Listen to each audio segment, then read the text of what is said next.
সুপ্রিয় শিক্ষার্থী, আজকে আমরা গত দিনের ধারাবাহিকতায় আজকে যে বিষয়টা আলোচনায় নিয়ে আসব, আমরা তো পরিমিতিতে সমবাহু ত্রিভুজ, বিষমবাহু ত্রিভুজ এবং সমদ্বিবাহু ত্রিভুজ, বিভিন্ন ত্রিভুজের যে ক্ষেত্রফলগুলা নির্ণয়ের সূত্রগুলা, সেগুলো গত 2 দিন ক্লাসে আমরা প্রতিপাদন করছি। সেই বিষয়গুলো নিয়ে আসছি সূত্রগুলা। সেই সূত্রগুলোর আলোকে আমরা আজকে এটাকে ইমপ্লিমেন্ট করব। এই অঙ্কগুলা, প্রত্যেকটা অঙ্কগুলোকে কিভাবে আমরা উপস্থাপন করতে পারি, অঙ্কগুলো আমরা করতে পারি সুন্দরভাবে, এবং সকল থিওরির আলোকেই আমি অঙ্কগুলো করাবো তোমাদের। তবে আজকে যে অঙ্কটা আমি নিয়ে আসছি, সেই অঙ্কটার ভিতরেই তোমার 3টে থিওরি আমরা অ্যাপ্লাই করব। তোমরা একটু দেখো যে আমি কি অঙ্কটা, তোমরা তো নিশ্চয়ই দেখতে পাচ্ছ। বাহু বিশিষ্ট কোনো সমবাহু ত্রিভুজের প্রত্যেক বাহুর দৈর্ঘ্য 4 একক করে বাড়ানো হলে এর ক্ষেত্রফল 14√3 বর্গ একক বেড়ে যায়। এটা একটা স্টেম। 2 নম্বর স্টেমটা হচ্ছে একটা সমবাহু ত্রিভুজের অভ্যন্তরে একটা বিন্দু থেকে বাহু 3টির উপর অঙ্কিত লম্বের দৈর্ঘ্য দেওয়া আছে, তাই না? আমরা 2টে স্টেম নিচ্ছি এখানে। 2টে স্টেম থেকে আমরা 3টে প্রশ্ন সলভ করব। আমরা একটু দেখি যে আমাদের এই স্টেম 2টার ভিতর থেকে একটা আমরা প্রশ্ন সিলেকশন করছি। সেই প্রশ্নটা হচ্ছে একটা ত্রিভুজে 3টি বাহুর দৈর্ঘ্য দেওয়া আছে, সেই ত্রিভুজটি অঙ্কন করতে হবে। তো আমরা তো গতদিন বিষমবাহু ত্রিভুজের ক্ষেত্রে তার যে সূত্রের প্রতিপাদন সেটা কিন্তু শিখে ফেলছি, তাই না? তোমরা নিশ্চয়ই সেটা জানো, এবং বাসায় গিয়েও সেই সূত্রটা কিভাবে আসছে সেটা প্রতিপাদন করছো, এবং সেই সূত্রটা তোমাদের কিন্তু মনে আছে। তাহলে আমরা দেখতে পাচ্ছি যে আমাদের এখানে 3টি বাহুর দৈর্ঘ্য দেওয়া আছে, তাই না? 3টি বাহুর দৈর্ঘ্য আমরা দেখতে পাচ্ছি যে 3টি বাহুর দৈর্ঘ্য কিন্তু একটা 7, একটা 8 এবং একটা 9। তার মানে কি 3টি বাহু কিন্তু অসমান, তাই না? তাহলে এটা কি ধরনের ত্রিভুজ? বিষমবাহু ত্রিভুজ, তাই না? আমরা যদি একটু অঙ্কন করি তাহলে দেখতে পারবো, ধরো এটা হলো 7, 8 এবং 9। তো এই এবিসি ত্রিভুজটার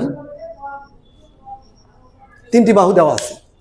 এই বাহু 3টে, একটা 7, 8 এবং 9। তাহলে আমরা গতদিন আমরা তো বুঝতে পারতেছি যেটা একটা বিষমবাহু ত্রিভুজ। তাহলে বিষমবাহু ত্রিভুজের থিওরি আমরা প্রতিপাদন করছি। তাহলে তোমরা বলো তো 2s কি ছিল আর s কি ছিল? তাহলে তোমাদের নিশ্চয়ই জানা আছে 2s হচ্ছে কি? পরিসীমা, তাই না? তাহলে পরিসীমা কি ছিল? আমরা একটা ত্রিভুজের পরিসীমা কি জানি? 3টি বাহুর যোগফল।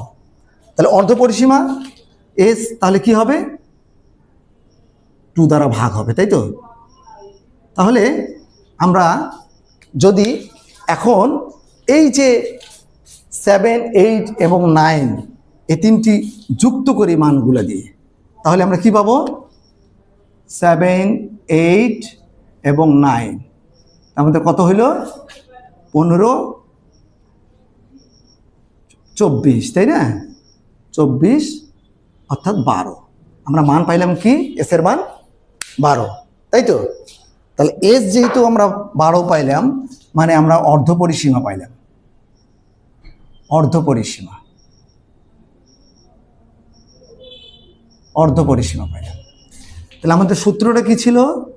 সূত্রটা ছিল s into s minus a, s minus b এবং s মাইনাস c।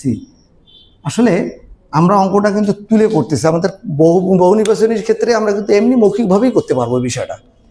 কারণ হচ্ছে আমরা তো 12 পাইছি, তাই না? এস এর মান 12। তাহলে 12 থেকে 7 বাদ যাবে, তাহলে কত হবে? 5। 12 থেকে 8 বাদ যাবে, তাহলে কত হবে? 4। 12 থেকে কত বাদ যাবে? 9, তাহলে হবে 3। আমরা যদি এটাকে গুণ করি, গুণফল করে আমাদের মান বের হবে, যত তাকে রুট করলে যে মানটা পাওয়া যাবে। অর্থাৎ তোমরা একটু ক্যালকুলেটারে চেক করে নাও মানটা কত আসে। নিশ্চয়ই তোমাদের ক্যালকুলেটারে কত আসছে? 26 পয়েন্ট সামথিং, তাই না? তাহলে আমরা কি পাইলাম? বিষমবাহু ত্রিভুজের ক্ষেত্রে এই যে এরিয়াটা, এর ক্ষেত্রফল পাইলাম। এখন আমরা পরের কোশ্চেনটাতে যাই পরের কোশ্চেনটা হচ্ছে, আমরা কোশ্চেনটা এখানে লিখি নেই, আমরা একটু দেখে নিতাম কোশ্চেনটা। সেটা হলো যে এ বাহু বিশিষ্ট তো সমবাহু ত্রিভুজ। আমরা যদি দ্বিতীয় কোশ্চেনটার স্টেমটা একটু দেখি, দেওয়া আছে সমবাহু ত্রিভুজ। তাহলে সমবাহু ত্রিভুজের ক্ষেত্রে আমরা একটু মিশিয়ে দিই। সমবাহু ত্রিভুজের ক্ষেত্রে আমরা একটু তুলি। ধরো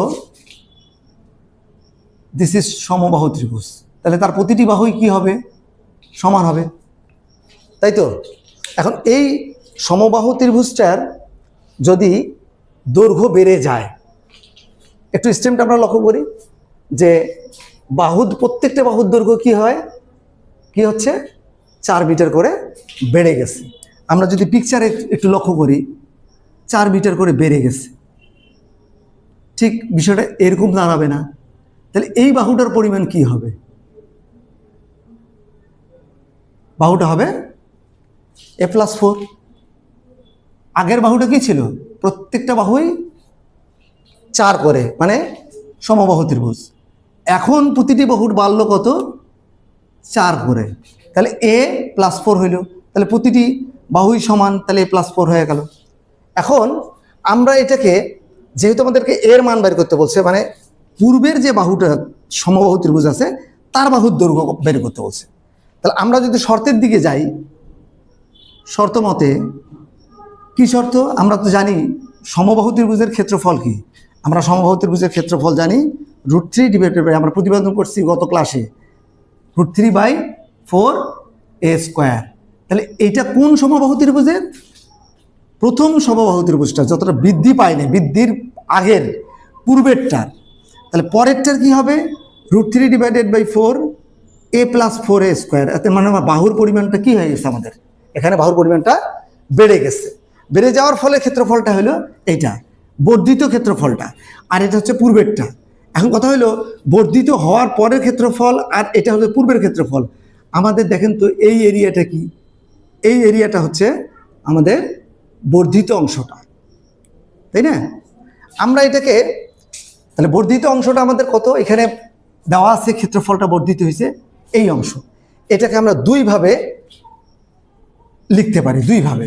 কিরকম? যদি আমরা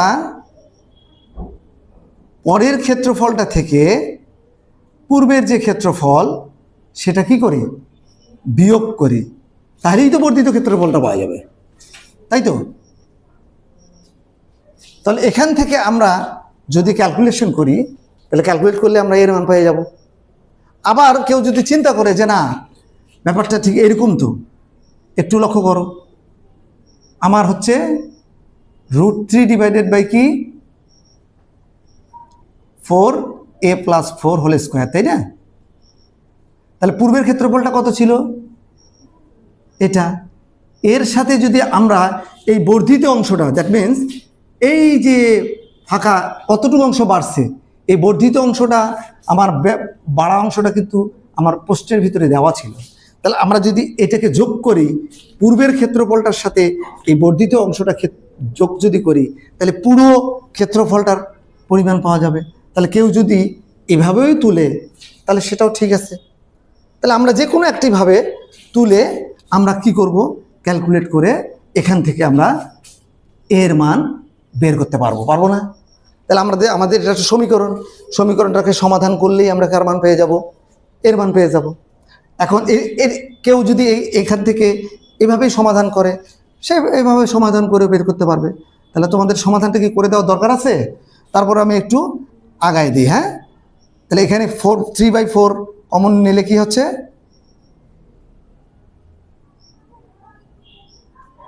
14√3। এটা পক্ষান্তর হলে কি হবে? আপনার হবে √3 × 4, √3 ক্যান্সেল হয়ে যাবে, তাই তো? এটাকে আপনি সূত্র ফেলতে পারবেন a+b²। তাহলে a² + 2ab + b²। এই a² ক্যান্সেল, তাহলে আমরা কার মান পাচ্ছি? অর্থাৎ 56 বিয়োগ 16 পক্ষান্তর করলাম, a = কত হবে? 0, 4। a = কত হয়ে গেল? 4/16। 8। এর মানে এ বাহুর মান আমরা কত পাইলাম? 5। অতএব এর মান আমরা পাইলাম 5। এর মানে এই বাহুটার পরিমাণ আমরা পাইলাম 5। অর্থাৎ সমবাহু ত্রিভুজের প্রত্যেক বাহুর দৈর্ঘ্য, অর্থাৎ পূর্বের যে বাহুটা ছিল, ছোট বাহুটা ছিল, সেই বাহুটার দৈর্ঘ্যর পরিমাণ আমরা পাইলাম a = 5। এভাবে যদি সমাধান করা যায়, সেভাবে সমাধান করেও আমরা বের করতে পারবো। তাহলে এরপরে আসেন আমরা এরপরে তৃতীয় অংশটা আমরা দেখি। তৃতীয় যে প্রশ্নটা, আমাদের দ্বিতীয় নম্বর প্রশ্নটা ছিল কি, যে একটা সমবাহু ত্রিভুজের কি প্রত্যেক বাহুর পরিমাণ, অর্থাৎ এর মানটা দৈর্ঘ্যটা বের করতে বলছে। এরপরে আমাদের থার্ড কোশ্চেনটা আমি লিখি নেই এখানে, তোমাদেরকে আমি মৌখিকভাবে বলতেছি। সেই কোশ্চেনটা হচ্ছে এই যে দ্বিতীয় নম্বর স্টেমের ভিতর থেকে একটু লক্ষ্য করো, যে সমবাহু ত্রিভুজের অর্থাৎ কি তিনটি বাহুর উপর থেকে অঙ্কিত লম্বের দৈর্ঘ্য। অর্থাৎ আমরা এই ত্রিভুজটাকে রেখে দিলাম, একটু আমরা বড় ত্রিভুজটাই রেখে দেই। এইখান থেকে আমরা ওই 3 নম্বর প্রশ্নটার সমাধান করার চেষ্টা করি। প্রশ্নটা ছিল যে একটা ত্রিভুজের, সমবাহু ত্রিভুজের অভ্যন্তরে একটা বিন্দু থেকে, অভ্যন্তরে যে কোনো একটা পয়েন্ট থেকে এই বাহুগুলোর দৈর্ঘ্য দেওয়া আছে, অঙ্কিত লম্বের দৈর্ঘ্য দেওয়া আছে। অর্থাৎ ধরেন আপনার এ, বি এবং সি, এই অভ্যন্তরে ও একটা পয়েন্ট, এই পয়েন্ট থেকে প্রত্যেকটা বাহুর উপর লম্বের দৈর্ঘ্য দেওয়া আছে। লম্বের দৈর্ঘ্যগুলো কি দেওয়া আছে? 6 সেন্টিমিটার, 7 এবং 8 সেন্টিমিটার। তাহলে আপনি যদি এখান থেকে লম্বের দৈর্ঘ্য, আমরা একটা মানসম্মতভাবে লম্ব তৈরি করতেছি হাত দিয়ে, লম্ব দৈর্ঘ্য ধরলে এটা 90 ডিগ্রি হবে। লম্ব এটা 6, 7 এবং 8। তো এই ও থেকে বিসির উপরে ডি, এসির উপরে ই এবং এ বি এর উপরে এফ লম্ব অঙ্কন করলাম। আচ্ছা, আমরা এখন কি করব? এই আসলে গ নম্বর প্রশ্নটা আমাদের ছিল, আমি এই জায়গার জন্য সংকলনের জন্য লিখিনি, ত্রিভুজ এবিসি এর ক্ষেত্রফল। একটু তোমরা দেখে নাও, ভালোভাবে দেখতে পাচ্ছ ত্রিভুজটার ক্ষেত্রফল। অর্থাৎ এই ত্রিভুজটার ক্ষেত্রফল নির্ণয় করবো আমরা। এখন দেখেন, আমরা যে এই ত্রিভুজটার ক্ষেত্রফল নির্ণয় চাচ্ছি, এই ত্রিভুজটার ক্ষেত্রফল যদি আমরা এই ও আর বি যোগ করি এবং ও আর সি যোগ করি, দেখো তো তাহলে আমাদের কি একটা ত্রিভুজ তৈরি হইল? বিও সি একটা ত্রিভুজ তৈরি হয়েছে না? তাই তো, দেখতে পাচ্ছ তো? তো এই বিও সি ত্রিভুজের আমাদের এটা কি অঙ্কিত লম্বের দৈর্ঘ্য ছিল এই ভূমির উপরে, এই বিসির উপরে। তাহলে আমাদের ত্রিভুজটা কি? বিওসি। এখন আমরা দেখতে পাচ্ছি যে এখানে একটা ত্রিভুজ তৈরি হলো বিওসি।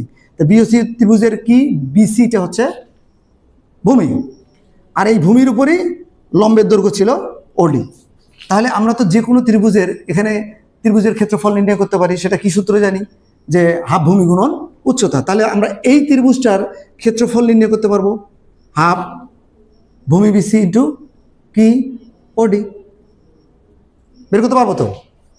সিমিলার এভাবে আমরা যদি এই লম্বের দৈর্ঘ্য থেকে শীর্ষবিন্দু পর্যন্ত যোগ করি, তাহলে তো আমাদের আরও একটা ত্রিভুজ হইল, সেটা হলো এওসি।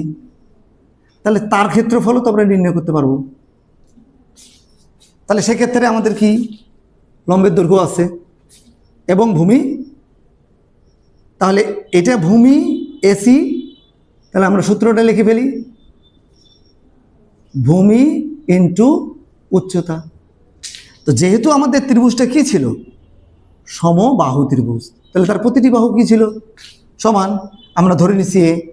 তাহলে আমরা যদি এটাকে মান পুট করি, তাহলে কি আসবে? A into 7, that is 7a divided by 2। এটা পাবো আমরা কি? Half BC. বিসি মানে এ, এই লম্বের দৈর্ঘ্য হচ্ছে 6, তাহলে হবে 3a। তাহলে আমরা এই ক্ষেত্রটা দেখুন, এই ক্ষেত্রফলটা পাইলাম, এই ক্ষেত্রফলটা পাইলাম। এই লম্বের দৈর্ঘ্য যখন আমরা ও থেকে শীর্ষবিন্দু যোগ করছি, এখান থেকে এই বি শীর্ষবিন্দু যোগ করছি, তার জন্য তো এ ও বিও একটা ত্রিভুজ তৈরি হয়েছে। তাহলে সেক্ষেত্রে আমরা ওই ত্রিভুজটার ক্ষেত্রফলও তো নির্ণয় করতে পারি। এ ও বি হাফ ভূমি গুণন উচ্চতা, এর মানে হাফ ভূমি গুণন উচ্চতা হচ্ছে কি বি এ বি ইন্টু কি ওএফ। তাহলে সেক্ষেত্রে হাফ এ বি মান কত এ ইন্টু 8, দ্যাট মিনস 4a। আমরা কি পাইলাম? তিনটা ত্রিভুজ এ ও সি, এই ত্রিভুজটার ক্ষেত্রটা পাইলাম। দেখেন এখন আসলে দেখো তো এ ও বি, বি ও সি এবং এ ও সি, এই তিনটা ক্ষেত্র একত্রে করলেই তো পুরো ক্ষেত্রটাই পাওয়া যাচ্ছে না? পুরো ক্ষেত্রটাই তো পাওয়া যাচ্ছে। তাহলে আমরা এই পুরো ক্ষেত্রটা বলতে আমাদের কি ছিল? যেহেতু আমাদের ত্রিভুজটা কি ছিল? সমবাহু ত্রিভুজ। তাই সো আমরা লিখতে পারি √3/4a²। আর এই ত্রিভুজ তিনটার যোগফল মানেই তো সমান, তাই না? প্রশ্ন তো তাই বলতেছে। প্রশ্ন মতে আমরা বা শর্ত মতে আমরা লিখতে পারতেছি যে এই ফুল ত্রিভুজটা অর্থাৎ পুরো ত্রিভুজটা, এই পুরো ত্রিভুজটা ছিল সমবাহু ত্রিভুজ। এই সমবাহু ত্রিভুজের ক্ষেত্রফল আর এই তিনটির যোগফল সমান। তাহলে এই তিনটির যোগফল আমাদের কি আছে? একটা হচ্ছে 3a, একটা হচ্ছে 7a/2, আর একটা হচ্ছে 4a। তাহলে আমরা যদি এটাকে ক্যালকুলেট করি তাহলে আমরা কার মান পাবো? এর মান পাবো। তাহলে এর মান যদি আমরা পেয়ে যাই, অর্থাৎ আমরা এই প্রতিটি বাহুর পরিমাণ পেয়ে গেলাম। এর মান এখান থেকে বের করলে বাহুর পরিমাণ পেয়ে গেলাম, অর্থাৎ বাহুর পরিমাণ পাইলাম প্রত্যেকটা বাহুর। তাহলে আমরা প্রত্যেকটা বাহুর পরিমাণ পাইলে ত্রিভুজের ক্ষেত্রফলে, অর্থাৎ আমরা যদি এর মান এখান থেকে বের করতে পারি এই সমীকরণ থেকে, তাহলে এর মানটা বের করলে আমরা ক্ষেত্রফল বের করতে পারবো। বলো তো কার ক্ষেত্রফল বের করতে পারবো? এইটার না এইটার? না, আমরা পাবো পুরো ত্রিভুজটার ক্ষেত্রফল, অর্থাৎ আমাদের যে সমবাহু ত্রিভুজটা ছিল তার ক্ষেত্রফল বের করবো, অর্থাৎ এ বি সি ত্রিভুজের ক্ষেত্রফল বের করতে পারবো। তাহলে এ বি সি ত্রিভুজের ক্ষেত্রফল হচ্ছে এটা।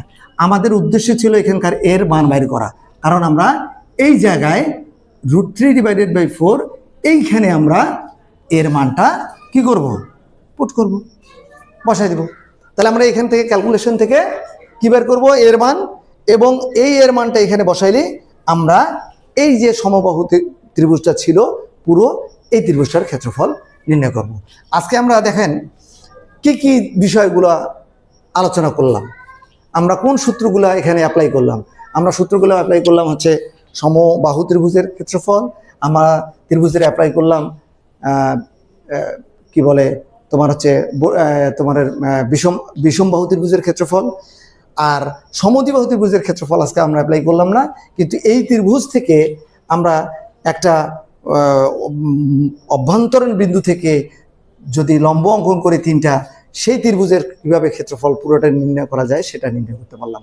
আমরা আগামী দিনে চেষ্টা করব যে আরও যে সূত্রগুলো আছে, বিশেষ করে সমদ্বিবাহু ত্রিভুজের ক্ষেত্রে ক্ষেত্রফল সূত্র, এবং যদি দুইটি বাহু এবং তার অন্তর্ভুক্ত কোণ দেওয়া থাকে সেক্ষেত্রে আমরা কিভাবে বের করতে পারি, হ্যাঁ, এবং স্থূলকোণী ত্রিভুজের ক্ষেত্রে কিভাবে আমরা বৃহত্তম বাহুটা বের করতে পারি, সমকোণে পিথাগোরাসের থিওরি অ্যাপ্লাই করে স্থূলকোণী ত্রিভুজ, সমকোণী ত্রিভুজের ক্ষেত্রে না, সেটাকে সমকোণী ত্রিভুজ তৈরি করে আমরা আর যে ম্যাথমেটিক্যাল বিষয়গুলো আছে সেই বিষয়গুলো আমরা আলোচনায় নিয়ে আসব। তাহলে তোমাদের আজকে আমার মনে হয় মোটামুটিভাবে ওই যে দুইটা সূত্র দিয়ে এই অঙ্কগুলো করলাম আমরা, এবং এই চ্যাপ্টারের ভিতরে সবচেয়ে ইম্পর্টেন্ট যে দুইটা থিওরির স্টেম তৈরি হয় বা প্রশ্ন আসে, সৃজনশীল টাইপের প্রশ্ন, এটা হচ্ছে এই দুইটা প্রশ্ন। আরও একটা প্রশ্ন আমাদের আছে, আগামী ক্লাসে ইনশাল্লাহ আমরা সেটা করার চেষ্টা করব।